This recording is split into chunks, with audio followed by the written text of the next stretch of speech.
I'd say, I mean, the ambition for the show and the scale for the show was something that from the very beginning we were encouraged to push the limits.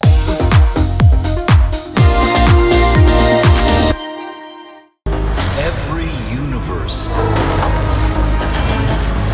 is different.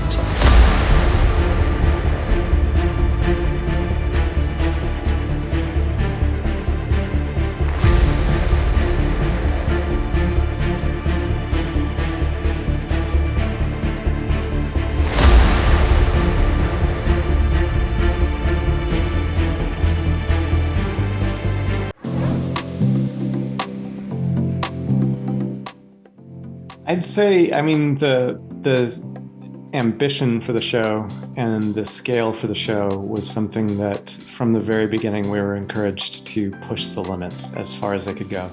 As storytelling, and as a medium of animation, we were told to try and push that as far as possible. We were in dreaming up a lot of these creative ideas, there was never anybody at the studio saying, no, don't go there. Kevin Feige would get to the end of a screening and he would tell the crew, I have no idea how we're actually going to pull this off, but keep pushing it. And I think that as you see more and more episodes, you're going to see just the broad variety of things. Having come from purely 3D animated shows before, I think that working in 2D animation has been very liberating because you can get a little bit more scale and scope in a show. But it's truly, we think, one of the most ambitious and probably impossible to produce shows ever made in animation. So I'd say that it's amazing that this show came to life. It was impossible to make. Yeah, and of any studio that could have pulled it off, it would have been Marvel, and I think that they've done an amazing job making this show.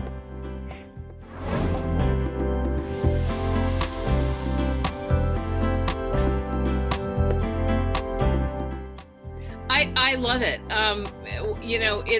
It's interesting because I've been talking a lot with a lot of different people, and working with Marvel is a dream come true. It's something I've wanted to do for a really long time. But I think one of the most astonishing things about it is the love and support you get, and how much everybody loves music, and how much everybody wants to help you make your music, and how much everybody supports what you're doing. And that's incredible. It's an incredible feeling, and it's a rich history to participate in, and I'm just super glad to do it. No, I'd say that we feel it has been a tightrope walk as a show. It is a show that's designed to be telling new stories and trying new flavors for Marvel. But we've been doing it with an incredible crew. I mean, we have an amazing director, Brian Andrews. We had amazing writers, Ashley Bradley, Matthew Chauncey, and so many other wonderful, lovely artists in every department. And all of that led by the fearless leadership of Marvel Studios. I mean, we had Kevin Feige and Victoria Alonso and Louis Despacito and Brad Winderbaum. They really create an amazing creative environment that I think makes it possible for filmmakers to do their best work.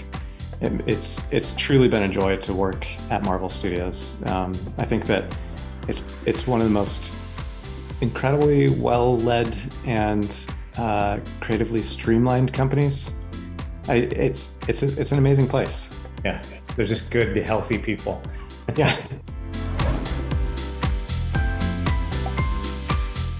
That's more of a question for you. Yeah, tell us now.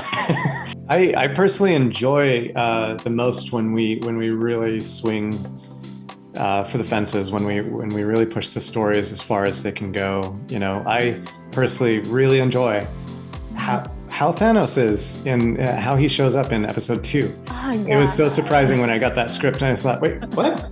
Oh, this is great.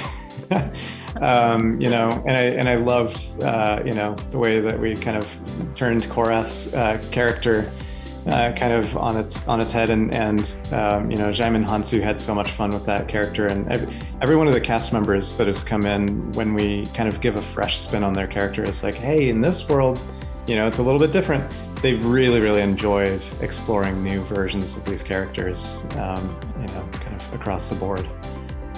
We just want to see a couple of characters sitting across a table at a diner together and just, sharing war stories. Yeah, that's.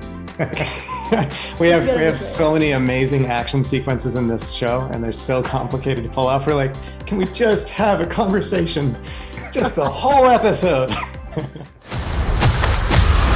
Journey to face the unknown.